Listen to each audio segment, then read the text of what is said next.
Assalamualaikum warahmatullahi wabarakatuh. Saya Rizka Sintia Bella dari kelas 10 TSM 1 akan menceritakan sejarah tentang Kerajaan Islam Demak. Berikut videonya.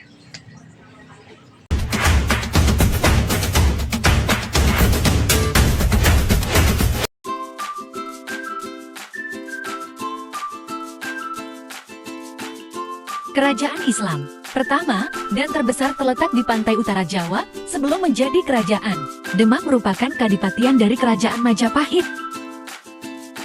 Pendiri Kesultanan Raden Patah memerintah pada tahun 1500 sampai tahun 1518 putra dari Kertabumi Brawijaya V dengan putri Campaka yang perkawinannya ditentang oleh kalangan istana lalu menyerahkan Putri Cempaka yang tengah mengandung kepada Arya Damar Adipati Palembang. Raden Patah menolak untuk menggantikan ayah tirinya menjadi Adipati Palembang. Dia pergi ke Jawa dengan kapal pedagang, lalu berlabuh di Surabaya. Dia menjadi santri Sunan Ampal, pindah ke Jawa Tengah.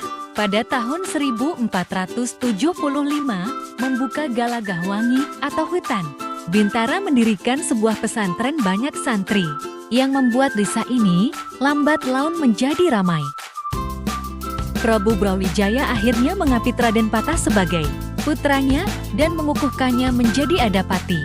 Demak dikukuhkannya menjadi Adipati Demak dan ia mengganti Demak menjadi Antara. Demak berkembang menjadi pusat penyebaran Islam di Jawa terutama setelah daerah seperti Jepara, Tuban, dan Gresik mulai lebih dahulu menerima Islam.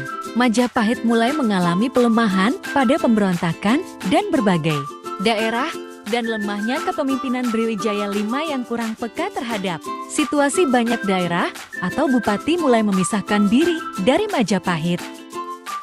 Setelah Sunan Ampel meninggal, Raden Patah yang sebelumnya menahan diri akhirnya menyerang Majapahit. Untuk itu, ia meminta bantuan dari para bupati pesisir yang telah mendukungnya. Pasukan Majapahit 3.000 orang sementara pasukan Raden Patah yang berjumlah 30.000 orang tiba lebih dulu dan menyerbu Majapahit. Sementara pertahanan Majapahit jebol, berakhirlah riwayat Majapahit. Setelah Majapahit hancur, Demak adalah kesultanan Islam pertama di Jawa dengan Raden Patah sebagai sultan, kemudian mengembangkan Demak dengan bantuan Pati Unus, menantunya pada tahun 1513. Ratu Unus memimpin serangan ke Malaka yang dikuasai Portugis sebagai bentuk solidaritas terhadap Kesultanan Islam. Setelah Raden Patah wafat, ia digantikan oleh putranya, Sultan Trenggana tahun 1521-1546. Pada masanya, Demak berkembang pesat sampai wilayah Jawa Barat dan Jawa Timur. Kerajaan Sunda melakukan perjanjian dagang dengan Portugis untuk mendapatkan bantuan dalam membangun benteng di Sunda Kelapa sebagai bentuk perlindungan terhadap musuh-musuh mereka. Namun, Sultan Demak Trenggana melihat perjanjian ini sebagai ancaman karena Portugis dianggap mengancam Islam di Jawa.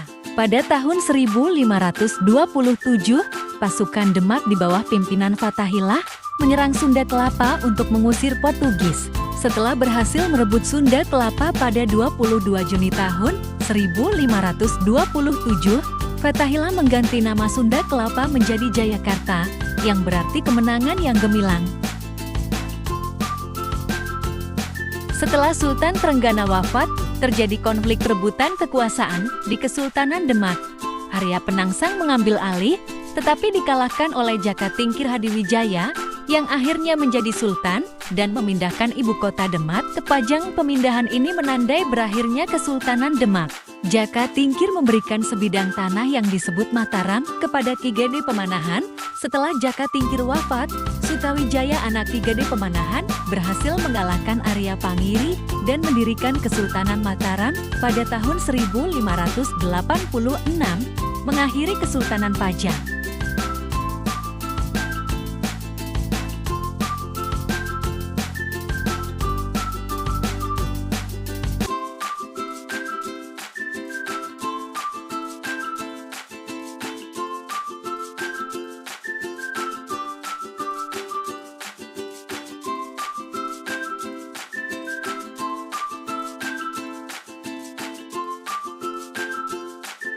Nah, gimana nih guys tentang cerita kerajaan Islam Demak? Apakah mudah dipahami atau masih belum mengerti? Sebenarnya harus kita pahami loh agar kita mengetahui siapa pendirinya dan apa aja peninggalannya. Seperti di slide yang sebelumnya, Kerajaan Demak merupakan kerajaan yang didirikan oleh Raden Patah dan peninggalannya yaitu Masjid Agung Demak. Mungkin sekian dari saya, kurang lebihnya mohon maaf. Jika ada kekurangan mohon dimaafkan karena kesempurnaan di saat aku dan kamu disatukan. Terima kasih. Wassalamualaikum warahmatullahi wabarakatuh. Dadah.